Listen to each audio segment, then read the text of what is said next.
ലോകം നേരിടുന്ന ഏറ്റവും വലിയ ഭീകരമായ പ്രശ്നങ്ങളൊന്ന് കാര്യങ്ങളെ നീട്ടിവെക്കുക.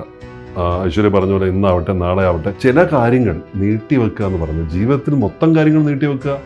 ഇന്ന് വിളിക്കേണ്ടവന് നാളെ വിളിക്കുക, ഇന്ന് ചെയ്യേണ്ട കാര്യങ്ങൾ നാളെ ചെയ്യുക, നാളെയും ചെയ്യുന്നില്ല മറ്റന്നാൾ, അങ്ങനെ വർഷങ്ങളൊക്കെ തള്ളി നീക്കിയിട്ടുണ്ട്. അപ്പം നമ്മൾ തന്നെ കാര്യങ്ങൾ നീട്ടിവെക്കുമ്പോൾ നമുക്ക് എവിടെയാണ് പണ്ടും കുഴിയിൽ പോയിട്ടുണ്ട്. എൻ്റെ ക്ലാസ്സിൽ വരുന്ന ലെവൽ 2 പ്രോഗ്രാമിലെ കമ്മ്യൂണിക്കേഷൻ മാസ്റ്ററുടെ ലെവൽ 2 പ്രോഗ്രാമിലെ പ്രധാനപ്പെട്ട 2 ദിവസം പഠിപ്പിക്കുന്ന ഒരു വിഷയമാണ് ഹൗ ടു ഓവർകം പ്രോക്രാസ്റ്റിനേഷൻ എന്നത്. അപ്പോൾ ഞാൻ അതിൻ്റെ അകത്ത് കുറച്ച് കാര്യങ്ങൾ പറയാം. അതിലൂടെ കടന്നു പോകുന്ന ഒരാളെന്ന നിലയ്ക്ക് ഞാൻ അതിൻ്റെ അകത്ത് വളരെ സുപ്രധാനമായിട്ടുള്ള ഒരു ഈ പ്രോക്രാസ്റ്റിനേഷന് മറികടക്കാനുള്ള തലച്ചോറിൻ്റെ പണി എന്താണെന്നറിയോ? ഊർജ്ജം ചെലവാക്കുന്ന ഒരു പരിപാടിയിലും അത് സംഭവിക്കില്ല. അതുകൊണ്ടാണ് രാവിലെ 4 മണിക്ക് എണീക്കണം, ഒന്ന് ഓടാൻ പോകണം, നടക്കണം, ജോഗ് ചെയ്യണം, അല്ലെങ്കിൽ എക്സസൈസ് ചെയ്യണം. ചുമ്മാ ഇരിക്കും, വെറുതെ ആവശ്യമില്ലാത്ത ഒരു പരിപാടിയും വേണ്ട, ഒന്നും വേണ്ട, അവിടെ മര്യാദയ്ക്ക് ഇരിക്കുക, ഉച്ചയോടെ കിടക്കട്ടെ. അപ്പോൾ തൽക്കാലത്തേക്ക് ഗാഡ്ജറ്റിലേക്ക് വെച്ചുകൊണ്ട് കാര്യങ്ങളെ മാറ്റി വെച്ചാലും ഇവിടെ ഒരു ഡോപ്പാമൈൻ കിട്ടുമല്ലോ, ഇത് താൽക്കാലികമാണ്, അപ്പോൾ അതവിടെ നിൽക്കട്ടെ, ഇതിപ്പോൾ നടക്കട്ടെ എന്നാണ്. എല്ലാം ചെയ്യാമായിരുന്നു ഒടുവിൽ എന്നാണ്, പക്ഷേ ഒന്നും ചെയ്തില്ല. ഇതാണ് അവസ്ഥ. അപ്പോൾ തീരാ പശ്ചാത്താപം എപ്പോഴും ബാക്കിയാവും. 5 മിനിറ്റിൻ്റെ നിയമം എന്താണ്? ഒരു കാര്യം ചെയ്യാൻ മടിയുണ്ടെങ്കിൽ പോലും ഞാനൊരു 5 മിനിറ്റ് വായിച്ചേക്കാം, ഒരു 5 മിനിറ്റ് അതങ്ങ് ചെയ്തേക്കാം. പക്ഷെ 5 മിനിറ്റ് നമുക്ക് ചിലപ്പോൾ നിർത്താൻ പറ്റില്ല. റോബിൻജി, എനിക്ക് തോന്നിയിട്ടുള്ളൊരു കാര്യമാണ് എന്ന് വെച്ചാൽ ഏറ്റവും കൂടുതൽ, അതായത് ഈ ലോകത്തുള്ള എല്ലാവരും അത്യാവശ്യം ഭയങ്കര ഇന്റലിജന്റ് ആയിട്ടുള്ള ആൾക്കാരൊക്കെ തന്നെയാണ്, ഒരു 80%. പക്ഷേ വളരെ കുറച്ച് പേര് മാത്രമേ മെയിൻ ആയിട്ട് അല്ലെങ്കിൽ നമ്മൾ ഈ കാണുന്ന തലത്തിലേക്ക് ഉയരുന്നുള്ളൂ. അതിന് പ്രധാന ഒരു കാരണം പ്രോക്രാസ്റ്റിനേഷൻ ആണെന്ന് എനിക്ക് തോന്നിയിട്ടുണ്ട്. അതായത് ഓക്കെ, ഇന്ന് വേണ്ട, നാളെ ആട്ടെ, നാളെ ആയാലും എന്താ പ്രശ്നം, നാളെ ആകുമ്പോൾ പറയും ഓ ഇന്നൊരു മൂഡില്ല, നാളെ ആവാം. അത് ഭയങ്കര നോർമലൈസ് ചെയ്യപ്പെട്ടിട്ടുണ്ട് ആൾക്കാരുടെ ഇടയ്ക്ക്. അതിങ്ങനെ മൂടുള്ളപ്പോൾ ഞാൻ ചെയ്തോളാം, ഈ മൂഡ് ചിലപ്പം വരാൻ വർഷങ്ങളെടുക്കും, ചിലപ്പം വരില്ലെന്നും ആവാം. ഇതിനെ നമുക്ക് എങ്ങനെ മറികടക്കാൻ പറ്റും? പ്രോക്രാസ്റ്റിനേഷൻ്റെ വലിയ ഈ ലോകം നേരിടുന്ന ഏറ്റവും വലിയ ഭീകരമായ പ്രശ്നങ്ങളൊന്ന് കാര്യങ്ങളെ നീട്ടിവെക്കുക. ഐശ്വര്യ പറഞ്ഞ പോലെ ഇന്നാവട്ടെ നാളെ ആവട്ടെ. കാരണം ഞാൻ ഈ പ്രോക്രാസ്റ്റിനേഷൻ്റെ വലിയൊരു ഇരയാണ്, സ്വയം ഇരയാണ്. ഞാൻ സിനിമാ രംഗത്ത് പ്രവർത്തിക്കുന്ന ഒരാളാണെന്ന് അറിയാമല്ലോ. ഇപ്പം കുറച്ച് അത്ര പഴയ പോലെ പ്രവർത്തിക്കുന്നില്ലെങ്കിലും പലപ്പോഴും പല എഴുത്തുകാരും പല സംവിധായകരും പല നിർമ്മാതാക്കളൊക്കെ നമ്മളെ കഥകൾ കൊണ്ട് ഏൽപ്പിക്കും. ഞാൻ മാത്രമല്ല, ഇത് എല്ലാവരും ചെയ്യുന്നുണ്ട് ഈ കാര്യങ്ങൾ. ഈ ക്രിയേറ്റീവ് വർക്ക് എന്ന് പറഞ്ഞാൽ അങ്ങനെ വരുന്നൊരു കാര്യമൊന്നുമല്ല. പക്ഷേ ചില കാര്യങ്ങൾ നീട്ടിവെക്കുക എന്ന് പറയുന്നത് ജീവിതത്തിൽ മൊത്തം കാര്യങ്ങൾ നീട്ടിവെക്കുക. ഇന്ന് വിളിക്കേണ്ടവന് നാളെ വിളിക്കുക, ഇന്ന് ചെയ്യേണ്ട കാര്യങ്ങൾ നാളെ ചെയ്യുക, നാളെയും ചെയ്യുന്നില്ല മറ്റന്നാൾ, അങ്ങനെ വർഷങ്ങളൊക്കെ തള്ളി നീക്കിയിട്ടുണ്ട്. പലപ്പോഴും ഇതൊക്കെ കണ്ട് നമ്മളെ വിശ്വസിച്ച് നമ്മുടെ കൂടെ നിൽക്കുന്ന ആൾക്കാരൊക്കെ എന്ത് ചെയ്യാൻ പറ്റും? നമ്മളാണ് തീരുമാനം എടുക്കേണ്ടത്, നമ്മളാണ് അതിൻ്റെ നാഥൻ. അപ്പം നമ്മൾ തന്നെ കാര്യങ്ങൾ നീട്ടിവെക്കുമ്പോൾ നമുക്ക് എവിടെയാണ് പണ്ടും കുഴിയിൽ പോയിട്ടുണ്ട്, പണ്ടും കുഴിയിൽ. അപ്പം ഞാനിപ്പോൾ ചെയ്യുന്ന ഏറ്റവും പ്രധാനപ്പെട്ട കാര്യം എന്ന് വെച്ചിട്ടുണ്ടെങ്കിൽ ഒരിക്കലും ഒരു കാരണവശാലും ഞാൻ ഒരു കാര്യവും നീട്ടിവെക്കുന്ന പരിപാടിയില്ല. അപ്പം ചെയ്യേണ്ട കാര്യം അപ്പം ചെയ്യും, ഇന്ന് ചെയ്യേണ്ട ഈ നിമിഷം ചെയ്യേണ്ട കാര്യം ഈ നിമിഷം ചെയ്യും. ഞാൻ എല്ലാവരോടും പറയുന്നതാണ്. എൻ്റെ ക്ലാസ്സിൽ വരുന്ന ലെവൽ 2 പ്രോഗ്രാമിലെ കമ്മ്യൂണിക്കേഷൻ മാസ്റ്ററുടെ ലെവൽ 2 പ്രോഗ്രാമിലെ പ്രധാനപ്പെട്ട 2 ദിവസം പഠിപ്പിക്കുന്ന ഒരു വിഷയമാണ് ഹൗ ടു ഓവർകം പ്രോക്രാസ്റ്റിനേഷൻ എന്നത്. അപ്പോൾ ഞാൻ അതിൻ്റെ അകത്ത് കുറച്ച് കാര്യങ്ങൾ പറയാം. അതിലൂടെ കടന്നു പോകുന്ന ഒരാളെന്ന നിലയ്ക്ക് ഞാൻ അതിൻ്റെ അകത്ത് വളരെ സുപ്രധാനമായിട്ടുള്ള ഒരു ഈ പ്രോക്രാസ്റ്റിനേഷന് മറികടക്കാനുള്ള വലിയൊരു മാർഗവുമുണ്ട്. ഞാൻ അതിലേക്കും വരാം. അപ്പോൾ കാര്യങ്ങൾ നീട്ടിവെക്കുന്ന ആഴത്തിലുള്ള ശീലം മാറ്റിയിട്ട് ആഴത്തിലുള്ള ഏകാഗ്രത നമുക്ക് നേടാൻ പറ്റുന്ന ആ അവസ്ഥയാണ് ഫ്ലോ സ്റ്റേറ്റ് എന്ന് പറയുന്നത്. ആഴത്തിലുള്ളൊരു ഏകാഗ്രത, ഫോക്കസ് തന്നെയാണത്. ഒരു കാര്യത്തിന് നമുക്ക് മറികടക്കണമെങ്കിൽ നീട്ടിവെക്കാതിരിക്കാനുള്ള ആ ഒരു നോളജ് അല്ലെങ്കിൽ അതിനുള്ളൊരു ഒരു എന്താ പറയുക, അതിനൊരു ധാരണ നമുക്കുണ്ടാവുന്നതിനെയാണ് ഫ്ലോ സ്റ്റേറ്റ് എന്ന് പറയുന്നത്. അപ്പോൾ ആ ഫ്ലോ സ്റ്റേറ്റിലേക്ക് എത്താനുള്ള പ്രായോഗിക വഴികൾക്ക് മുമ്പ് എന്താണ് പ്രോക്രാസ്റ്റിനേഷൻ എന്നുകൂടി നമുക്കൊന്ന് പരിശോധിച്ച് നോക്കാം. അത് നോക്കുമ്പോൾ അനാവശ്യമായ നീട്ടിവെക്കലാണല്ലോ. കഴിവും അറിവും ഉണ്ടായിട്ടും പിന്നെ ചെയ്യാം എന്ന് പറയുന്നതാണ് ഏറ്റവും അപകടകരമായ പ്രോക്രാസ്റ്റിനേഷൻ എന്ന് പറയുന്നത്. അപ്പം വികാരങ്ങളെ നിയന്ത്രിക്കുന്നതിലുള്ള പരാജയം, നാളെ ആവട്ടെ എന്ന് പറയുമ്പോൾ നമുക്ക് കൺട്രോൾ ചെയ്യാൻ പറ്റുന്നില്ല. പലപ്പോഴും നമ്മുടെ ഇമോഷനെ കൺട്രോൾ ചെയ്യാനും കൂടെ നമുക്ക് പറ്റുന്നില്ല. അപ്പോൾ ഒരു മടിയോ അല്ലെങ്കിൽ സമയത്തിൻ്റെ ഒരു തകരാറോ സമയപരിമിതിയുടെ തകരാറോ അല്ലത്. അത് മാത്രമല്ല, അങ്ങനെയല്ല പ്രോക്രാസ്റ്റിനെ കാണേണ്ടത്. വികാരങ്ങളെ നിയന്ത്രിക്കുന്നതിലുള്ള ഇമോഷണൽ റെഗുലേഷൻ, അതിനെ നിയന്ത്രിക്കുന്നതിലുള്ള പരാജയമായിട്ടാണ് പ്രോക്രാസ്റ്റിനേഷനെ കാണേണ്ടത്. അതിലൊരു ന്യൂറോ സയൻസ് ഉണ്ട്. അതെന്താണ്? തൽക്ഷണ സന്തോഷം ലഭിക്കുന്ന നമ്മുടെ തലച്ചോറിൻ്റെ ലിംബിക് സിസ്റ്റം ഉണ്ട്. തലച്ചോറിന് ഒരു സിസ്റ്റമാണ് ലിംബിക് സിസ്റ്റം. അതോടൊപ്പം തന്നെ ഈ യുക്തിപൂർവ്വം ചിന്തിക്കുന്ന ഏരിയയാണ് ഫ്രീ ഫ്രണ്ടൽ കോർട്ടെക്സ് എന്ന് പറയുന്നത്. തലച്ചോറിന് ഒന്ന് ലിംബിക് സിസ്റ്റം, ഒന്ന് ഫ്രീ ഫ്രണ്ടൽ കോർട്ടെക്സുമാണ്. അപ്പം ഇവർ തമ്മിലൊരു പോരാട്ടം ഉണ്ടാവും. ആ പോരാട്ടം നടക്കാൻ കാരണം എന്താണ്? ഈ തരത്തിൽ ഒരാൾക്കത് ലോജിക്കുമാണ്, ഒരാൾക്കത് ക്രിയേഷനുമാണ്. അപ്പോൾ ഇത് രണ്ടും കൂടി ഇത് വേണോ ഇത് വേണ്ടയോ, ഇത് വേണോ ഇത് വേണ്ടയോ, ഈ തമ്മിലുള്ള ഈ പോരാട്ടം നടക്കുമ്പോൾ, ഈ കോൺഫ്ലിക്റ്റ് നടക്കുമ്പോൾ ഏറ്റവും എളുപ്പമുള്ള പരിപാടി എന്നാൽ പിന്നെ ഇങ്ങോട്ട് മാറ്റി വെച്ചേക്കാം. തലച്ചോറ് വേണം. എന്തിനാണ് വെറുതെ? തലച്ചോറിൻ്റെ പണി എന്താണെന്നറിയോ? ഊർജ്ജം ചിലവാക്കുന്ന ഒരു പരിപാടിയിലും അത് സംഭവിക്കില്ല. അതുകൊണ്ടാണ് രാവിലെ 4 മണിക്ക് എണീക്കണം, ഒന്ന് ഓടാൻ പോകണം, നടക്കണം, ജോഗ് ചെയ്യണം, അല്ലെങ്കിൽ എക്സസൈസ് ചെയ്യണം. ചുമ്മാ ഇരിക്കുക, വെറുതെ ആവശ്യമില്ലാത്ത ഒരു പരിപാടിയും വേണ്ട, ഒന്നും വേണ്ട, അവിടെ മര്യാദയ്ക്ക് ഇരിക്കുക, ഉച്ചയോടെ കിടക്കട്ടെ. ഇങ്ങനെയൊന്നല്ല പറയുക. അതാണ് നമുക്ക് പല കാര്യങ്ങളും പുതുതായി ശീലമില്ലാത്ത കാര്യങ്ങൾ തുടങ്ങാൻ പറ്റാത്തതിൻ്റെ കാരണം.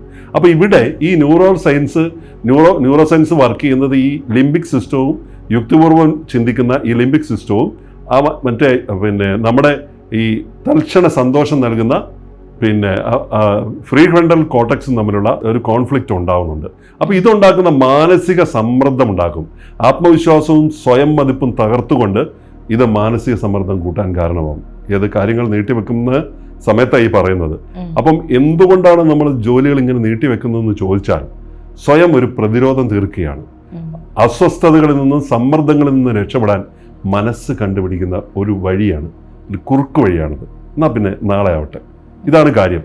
അപ്പോൾ അതിനൊരു 6 പ്രധാനപ്പെട്ട കാരണങ്ങളുണ്ട്. എന്തൊക്കെയാണ് അത്? പരാജയം, ഫിയർ ഓഫ് ഫെയിലിയർ. ഞാൻ പരാജയപ്പെട്ടു പോകുമ്പോൾ, ചെയ്താൽ കുഴപ്പമുണ്ടാകുമോ എന്ന തോന്നലാണ്. മറ്റൊന്ന് പെർഫെക്ഷനിസമാണ്, പൂർണ്ണതാവാദം. അതൊന്ന് ഒരു കാരണമാണ്. പൂർണ്ണതാവാദം, കുറ്റമറ്റ ആകണമെങ്കിൽ എനിക്ക് പെർഫെക്റ്റ് ആവണം എന്നുള്ള വാശിയിൽ എന്നാൽ പെർഫെക്റ്റ് ആകാൻ പറ്റുന്നില്ല, അപ്പോൾ അതുകൊണ്ട് മാറ്റി വെച്ചേക്കാം, അപ്പോൾ ചെയ്യുന്നില്ല, അതുകൊണ്ട് അങ്ങ് നീണ്ടുപോവുകയാണ്. പിന്നെ ഒന്ന് ലാക്ക് ഓഫ് ക്ലാരിറ്റിയാണ്, വ്യക്തതയില്ലായ്മ.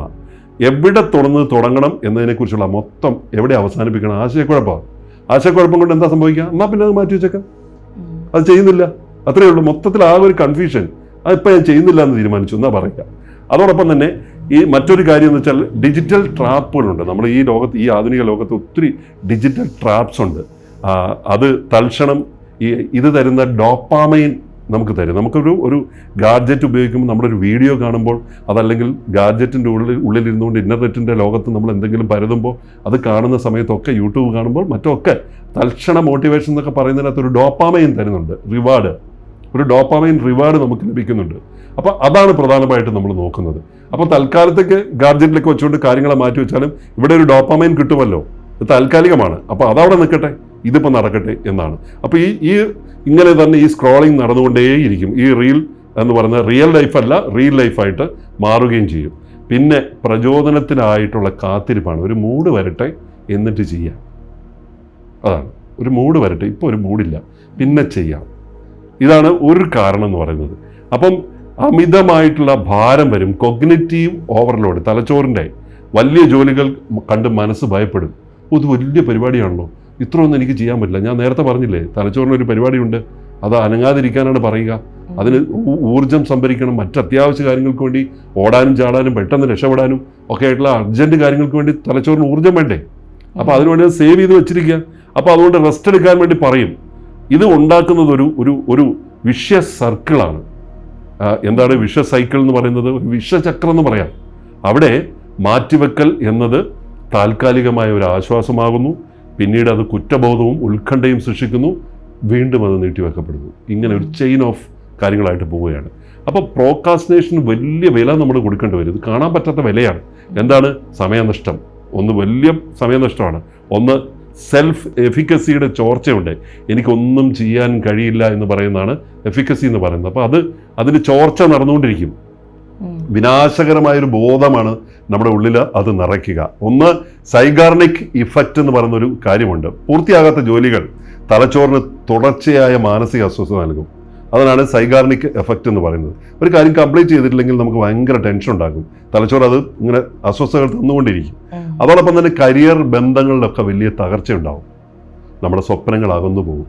ഒരിക്കൽ നടക്കാത്ത സ്വപ്നങ്ങൾ, എന്ത് നടക്കാത്ത സ്വപ്നം എന്ന് ശ്രീനിവാസനും മോഹൻലാലും പറഞ്ഞതുപോലെ അതങ്ങനെ നീണ്ടുപോകും. എല്ലാം ചെയ്യാമായിരുന്നു ഒടുവിൽ എന്നാണ്, പക്ഷേ ഒന്നും ചെയ്തില്ല. ഇതാണ് അവസ്ഥ. അപ്പോൾ തീരാ പശ്ചാത്താപം എപ്പോഴും ബാക്കിയാവും. പ്രോക്രാസ്റ്റിനേഷൻ്റെ ഏറ്റവും വലിയ ഈസിക്കൽ ടു ഒരു തീരാ പശ്ചാത്താപം എപ്പോഴും ഉണ്ടാവും. അയ്യോ, എനിക്ക് കഴിഞ്ഞില്ല, ഞാനത് നീട്ടിവെച്ച് ഞാൻ എവിടെ എത്തേണ്ട ആളായിരുന്നു, ഞാൻ എവിടെ എത്തേണ്ട ആളായിരുന്നു എന്നാണ് നമ്മുടെ ഒരു അവസ്ഥ. ഇതിനെ മറികടക്കാനാണ് ഞാൻ തുടക്കത്തിൽ പറഞ്ഞ ഫ്ലോ എന്ന മാനസികാവസ്ഥ, ഫ്ലോ സ്റ്റേറ്റ്. എന്താണ്? മിഹായ് ചിക്കസെന്റ് മിഹായ് എന്ന് പറയും. അദ്ദേഹം ഒരു ചെക്ക് പിന്നെ രാജ്യക്കാരനാണ്. മിഹായ് ചിക്കസെന്റ് മിഹായിയുടെ തത്വമാണ്, അല്ലാത്ത പേരാ. അപ്പോൾ അതെന്താണെന്ന് വെച്ചാൽ ഒരൊറ്റ ലക്ഷ്യത്തിലേക്ക് മനസ്സും ശരീരവും പൂർണ്ണമായി അലിയുന്ന തീവ്രമായ ഏകാഗ്രതയുടെ ഹൈപ്പർ ഫോക്കസിന്റെ അവസ്ഥയാണ് ഫ്ലോ സ്റ്റേറ്റ് എന്ന് പറയുന്നത്. എക്സ്ട്രീം ലെവലാണ്, സമർപ്പിച്ചിരിക്കുകയാണ്, എനിക്ക് ഷുവറാണ് എന്ന് പറയുന്നുള്ളൂ. മുഴുവൻ ശ്രദ്ധയും അതിൽ തന്നെയാണ്. ഈ ഫ്ലോ സ്റ്റേറ്റ് കൈവരിക്കാനുള്ള 5 വഴികൾ അദ്ദേഹം നിർദ്ദേശിച്ചിരിക്കുന്നത് വ്യക്തമായ ക്ലിയർ ഗോൾ ഫിക്സ് ചെയ്യണം. ഒന്ന് ചാലഞ്ച് സ്കിൽ ബാലൻസ് ആയിരിക്കണം. ജോലി അമിത എളുപ്പമോ അമിത പ്രയാസമോ ആവരുത്, ഓവർലോഡഡ് ആവരുത്, എളുപ്പമാവരുത്, ഓവർ പ്രയാസവും ആകരുത്. ശ്രദ്ധ തിരിക്കാതെ ഇരിക്കുക എന്നതാണ്. തടസ്സങ്ങളില്ലാതെ ശാന്തമായ അന്തരീക്ഷം ഉണ്ടാകണം. സിംഗിൾ ടാസ്കിങ് ആയിരിക്കണം, മൾട്ടി ടാസ്കിങ് പരിപാടികൾ ചെയ്യരുത്. ഒരു സമയത്ത് ഒറ്റ കാര്യം, ഒരു സമയത്ത് ഒരു മുയലിൻ്റെ ചെവിയെ 2 മുയലിൻ്റെ ചെവികളെ പിടിക്കാൻ പറ്റുന്ന അരിസ്റ്റോട്ടലിൻ്റെ വാക്കുകൾ ഓർമ്മിക്കുക. അതോടൊപ്പം തന്നെ സ്ഥിരമായ പരിശീലനം വേണം, നിരന്തരമായ പരിശീലനം. അപ്പം അങ്ങനെ ചെറിയ തുടക്കങ്ങളുടെ ശക്തി, ഇപ്പോൾ ലാവോസും ഒക്കെ പറയുന്ന തത്വമുണ്ട്, ചൈനീസ് തത്വചിന്തകൻ. 1000 നാഴിക ദൈർഘ്യമുള്ള യാത്ര പോലും ആരംഭിക്കുന്ന ഒരു ചെറിയ ചുവടുവെപ്പ് കൊണ്ടാണെന്ന് ഉള്ള അദ്ദേഹത്തിൻ്റെ വളരെ പ്രശസ്തമായിട്ടുള്ള വാക്കുകളാണ്. 5 മിനിറ്റിൻ്റെ നിയമം പറയുന്നു. 5 മിനിറ്റിൻ്റെ നിയമം എന്താണ്? ഒരു കാര്യം ചെയ്യാൻ മടിയുണ്ടെങ്കിൽ പോലും ഞാനൊരു 5 മിനിറ്റ് വായിച്ചേക്കാം, ഒരു 5 മിനിറ്റ് അതങ്ങ് ചെയ്തേക്കാം. പക്ഷെ 5 മിനിറ്റ് നമുക്ക് ചിലപ്പോൾ നിർത്താൻ പറ്റില്ല, നമ്മളങ്ങ് തുടരും. അതൊരു ശീലമായിട്ട് മാറും, അതൊരു നിയമമാണ്. അതുപോലെ തന്നെ കെയ്സൻ തത്വം എന്താണ്? 1% റൂള്, 1% വളർച്ച. ഈ 1% വളർച്ച എന്ന് പറയുന്നത് ദിവസേനയുള്ള 1% വളർച്ച ഒരു വർഷം നമ്മളെ 37 മടങ്ങാണ് കൊണ്ടെത്തിക്കുന്നത്. 37% വളർച്ചയാണ്, മടങ്ങ് വളർച്ച ആണ് കാണിക്കുന്നത്. അപ്പോൾ അങ്ങനെ നോക്കുമ്പോൾ നമുക്ക് പ്രോക്രാസ്റ്റിനേഷനെ ഒരു ഫ്ലോ സ്റ്റേറ്റിലേക്ക് കൊണ്ടുവന്നുകൊണ്ട് മനസ്സിനെ ഏകാഗ്രമായി നമുക്ക് ചെയ്യാൻ ഉദ്ദേശിക്കുന്ന കാര്യങ്ങളിലേക്ക് അതിതീവ്രമായ രീതിയിൽ ഇങ്ങനെ പരിശീലിപ്പിച്ചെടുത്തുകൊണ്ട് നമുക്കതിനെ മറികടക്കാൻ പറ്റും.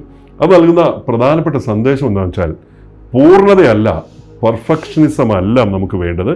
തുടർച്ചയായ ചെറിയ ചെറിയ പുരോഗതികളാണ്, കണ്ടിന്യൂസ് പ്രോഗ്രസ്. അതാണ് വിജയത്തിൻ്റെ ഒരേ ഒരു അടിസ്ഥാനം എന്ന് പറയുന്നത്. അപ്പം അങ്ങനെ മുന്നോട്ട് പോകുമ്പോൾ നമുക്ക് ഈ കാര്യങ്ങളെ നീട്ടിവെക്കുന്ന ഈ ഒരു പ്രവണത ഇല്ലാതാക്കാൻ കഴിയും. നാളെ ആകാമായിരുന്നു എന്ന് പറയുന്ന നമ്മുടെ ഒരു കുറ്റബോധവും നമ്മുടെ ഒരു എന്തായാലും ഒരു നമ്മളെ തന്നെ നമ്മളോട് തോന്നുന്ന ഒരു ഗിൽറ്റില്ലേ, അതൊക്കെ നമുക്ക് ഇല്ലാതാക്കിക്കൊണ്ട് സക്സസ്ഫുൾ ആയിട്ട് മുന്നോട്ട് പോകാൻ കഴിയും.